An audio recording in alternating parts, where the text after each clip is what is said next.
empresa começa a despertar interesse em apoiar ou patrocinar projetos sociais, ou até mesmo executar ações filantrópicas ela própria, começam a surgir muitas dúvidas sobre como fazer esse tipo de atividade, o investimento social privado. Cada empresa tem um objetivo muito próprio ligado ao seu negócio. A indústria alimentícia fabrica o alimento, a empresa de tecnologia fabrica o software, por exemplo, a distribuidora distribui, o supermercado vende para o consumidor e por aí vai. Como consequência, os colaboradores dessas empresas entendem de que eles têm competências relativas àquele tipo de atividade que cada uma dessas empresas desenvolve. E aí, quando surge essa nova demanda de praticar ações sociais que não tem a ver com a atividade fim da organização, muitas vezes os gestores não sabem como instrumentalizar, como construir essa área ligada à responsabilidade social corporativa. E o nosso propósito aqui é ajudar você, gestor, justamente nisso.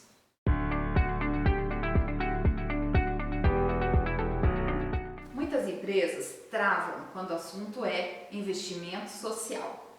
O tema é bastante complexo e merece uma atenção especial, até porque cada vez mais as organizações têm sentido a necessidade de contribuir com a sociedade e de se fazerem presentes nas comunidades onde atuam, para agregar valor às suas marcas e também para cumprirem um papel social. Nesse sentido, para começar a mostrar quais caminhos são possíveis, a primeira coisa a se fazer é entender o quanto que essa empresa quer colocar a mão na massa, porque com base nisso começa o planejamento.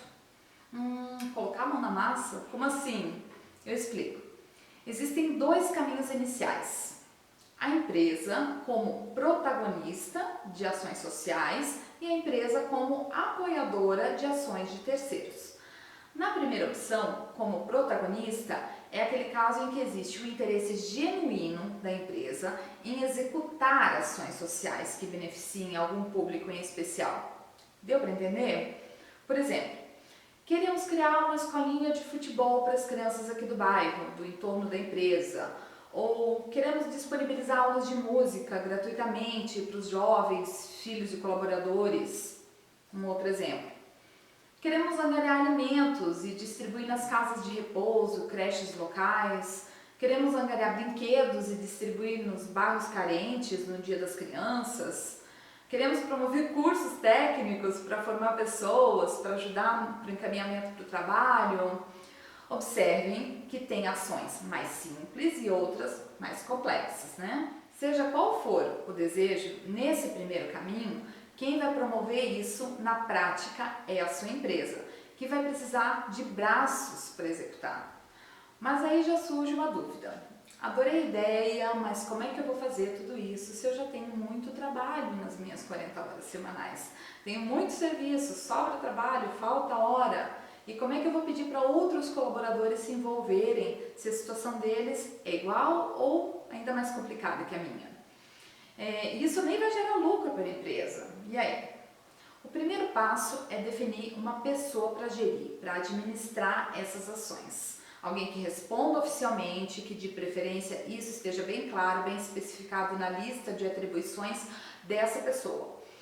Nesse caso, não é indicado que ela faça isso como trabalho voluntário, tá?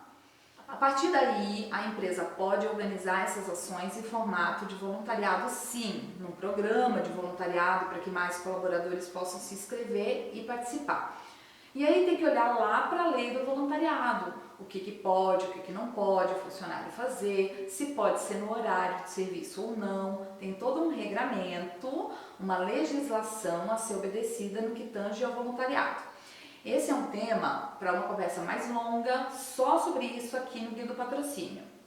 Mas de qualquer maneira, a gestão disso, a organização disso não pode ser voluntária. Geralmente, esse tipo de estratégia de contar com voluntários serve para executar ações mais pontuais, tá? Uma campanha do agasalho, campanhas de aquisição de roupas, alimentos, itens, campanhas de mutirão para reforma de casas, servir comida, nessa linha. E por quê? Porque a ação vai ser mais curta, pontual, vai ter começo, meio e fim e fica mais fácil para o colaborador se organizar e participar.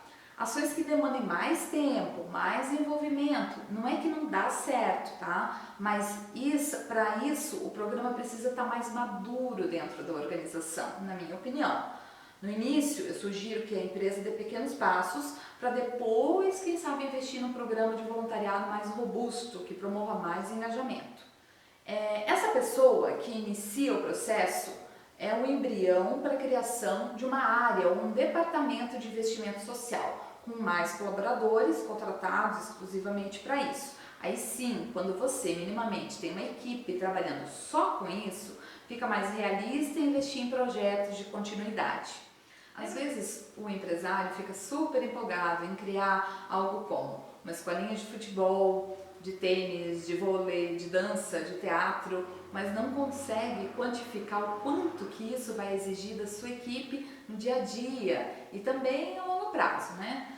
Sim, porque você não vai criar uma escolinha de futebol para funcionar um ano e daí fechar as portas e mandar as crianças para casa. Projeto de continuidade precisa de mais planejamento e precisa de uma dedicação maior da equipe de gestão dessa área. Uma vez eu fui chamada para trabalhar num projeto sociocultural que dava aulas de música para crianças e jovens de uma cidade lá do interior de Santa Catarina. Era na área de música erudita, então eles aprendiam a tocar violino, viola, violoncelo, contrabaixo, oboé, tuba, percussão, a lista é grande, por aí vai. Então elas tinham aulas com seus respectivos professores e os instrumentos eram cedidos pelo projeto para a criança poder levar para casa e ensaiar, porque sem isso dificilmente elas iriam evoluir no aprendizado. E uma vez por semana eles se juntavam com os professores e formavam uma grande orquestra. Lindo projeto, maravilhoso, como vários que existem no Brasil nessa linha. Só que o que aconteceu?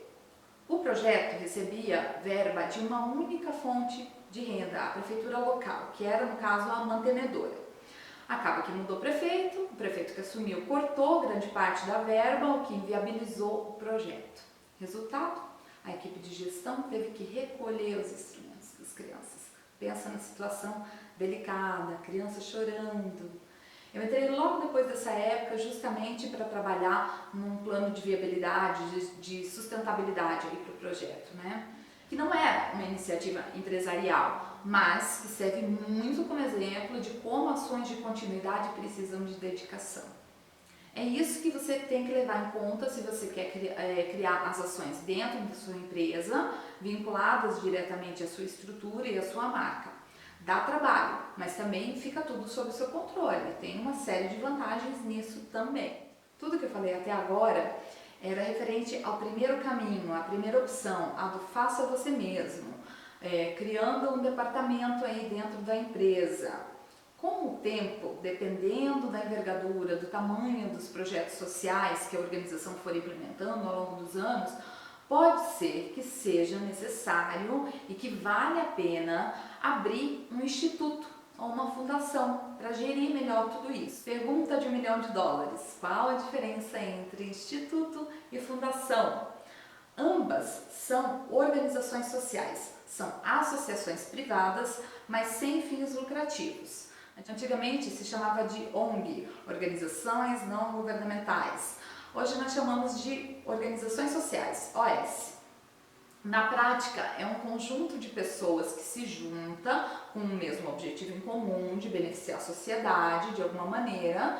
Elas se juntam e criam uma organização, uma associação, que vai ter um CNPJ próprio, pode ter lucro, mas não divide esse lucro entre os associados como uma empresa faria. Então, tanto o instituto quanto a fundação ou a associação são OS na prática. Mas existe alguma diferença entre elas, então? Bem, entre associação e instituto, não, é a mesma coisa, só que o instituto é um nome mais bonitinho. A diferença principal é entre associação, instituto e fundação.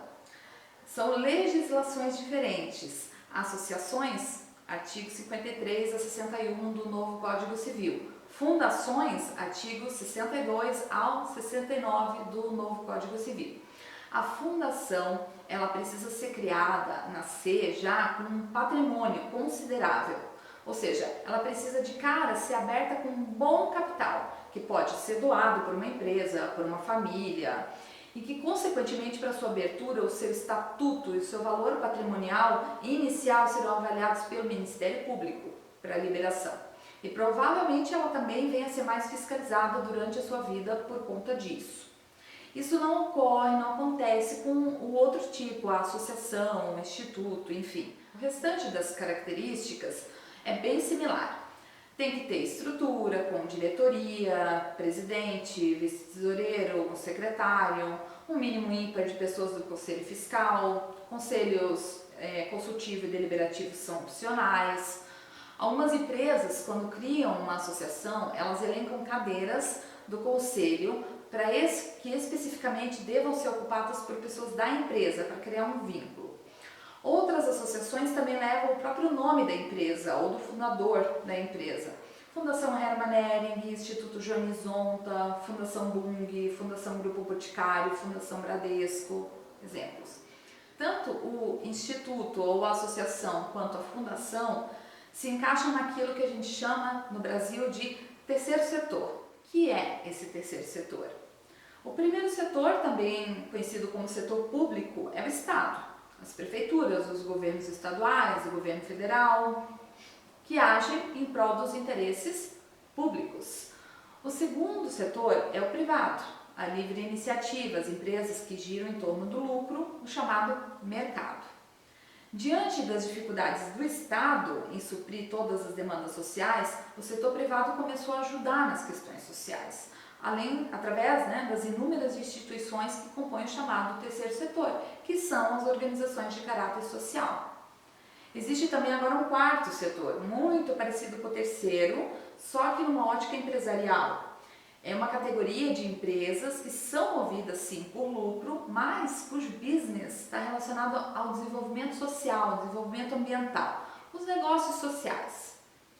Tem uma empresa que eu prestei consultoria recentemente que já desde o princípio optou por abrir um instituto. Mesmo que as ações fossem ainda pequenas, eles já tinham muito claros aí os objetivos a longo prazo. Eles constataram que o modelo que mais se adequava ao que eles queriam fazer era abrir uma associação, que no caso eles preferiram chamar de instituto. Inclusive, uma das grandes vantagens disso é poder captar recursos de terceiros para ações da associação. A empresa pode permanecer, sim, como mantenedora, mas abre-se um leque de fontes de recursos próprios para o terceiro setor, que se aplicam nesse tipo de situação. Ou seja, as ações que você quer fazer não ficam dependendo somente do recurso da sua empresa. Tendo essa associação, instituto ou fundação, você pode captar com governos, outras empresas e até pessoas físicas. Ok, eu entendi que eu posso abrir um departamento aqui na minha empresa, executar as ações sociais como que eu gostaria, ou que eu posso abrir um instituto, uma fundação para isso, mas eu avaliei e acredito que qualquer uma dessas duas opções vai me dar muito trabalho. Não tenho como administrar aí tão de perto esses assuntos. Tem alguma forma da minha empresa apoiar ações sem colocar tanto a mão na massa? Tem. E é justamente o segundo caminho que eu quero apresentar aqui. Ao invés de fazer, você terceiriza essa execução. Você apoia a ação de outros que já estão fazendo e que às vezes têm até mais experiência no desenvolvimento de ações como essas, e daí a sua empresa figura como patrocinadora, como investidora dessas ações.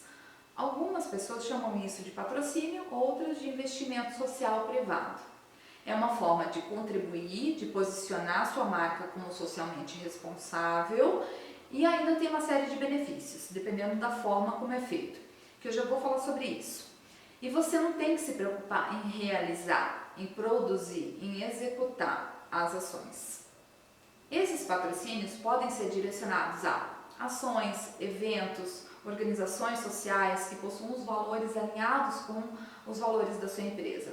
Em algumas situações você vai receber o projeto pronto e formatado, só para você dizer se quer ou se não quer, mas em outras é possível inclusive criar junto com esse parceiro social o projeto ideal para vocês dois. Existem 3 formas principais de se fazer patrocínio ou investimento social privado: doação, patrocínio direto ou incentivo fiscal. Esses conceitos ainda estão um pouquinho confusos aqui no Brasil, tem diferença entre autores, tá? Então essa definição que eu vou passar aqui é uma definição minha, da Simone Nunes. Doação é quando se faz uma transferência gratuita de um bem, um serviço, um recurso financeiro, dinheiro, né, para alguém ou uma causa social, mas sem expectativa de retorno expressivo para a marca. Às vezes nenhum retorno, é uma doação. Inclusive tem algumas doadoras que preferem ficar anônimas, já outras que fazem questão de divulgar, ainda mais quando o volume doado é expressivo. Independente se vai divulgar ou não, se essa doação foi feita com recursos do caixa da empresa ou de itens da empresa, vai para o balanço de responsabilidade social da empresa.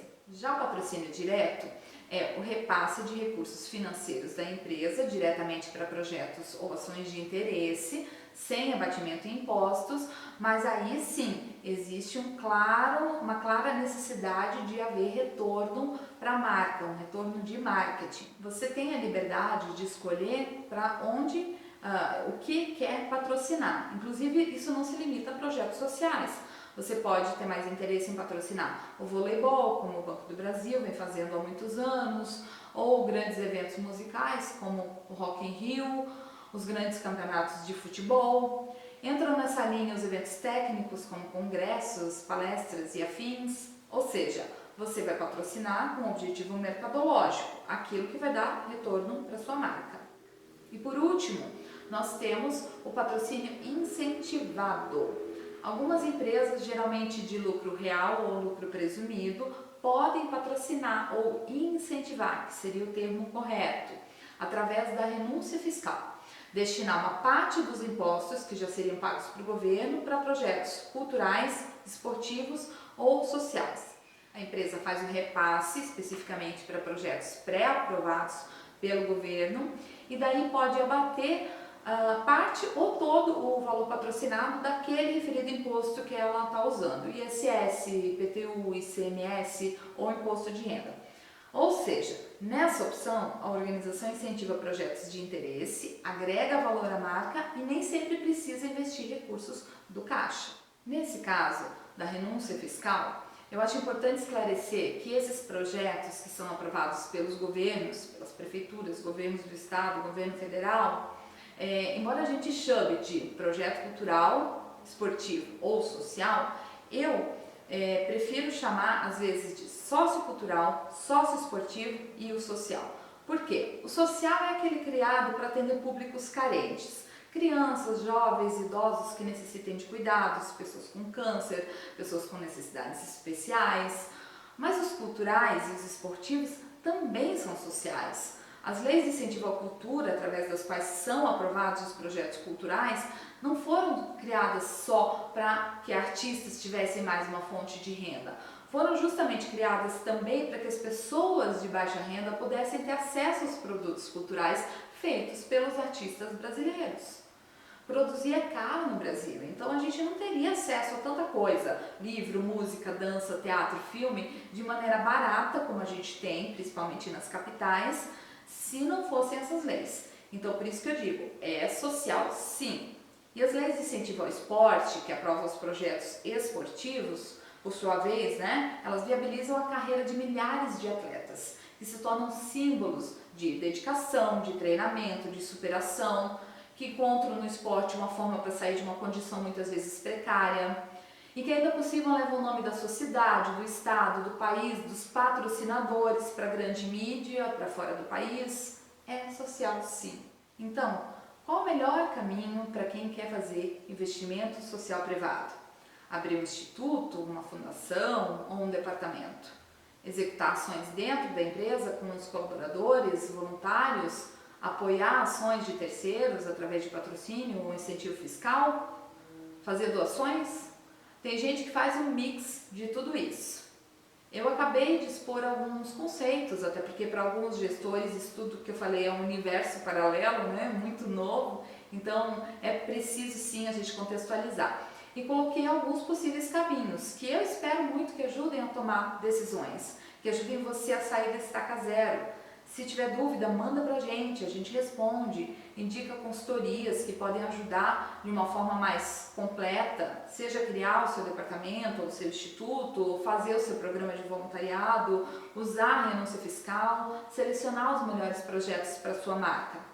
O importante é perceber que as empresas podem ocupar um papel maior na sociedade, se relacionar melhor com seus públicos e ir além do lucro, através desse tipo de investimento social.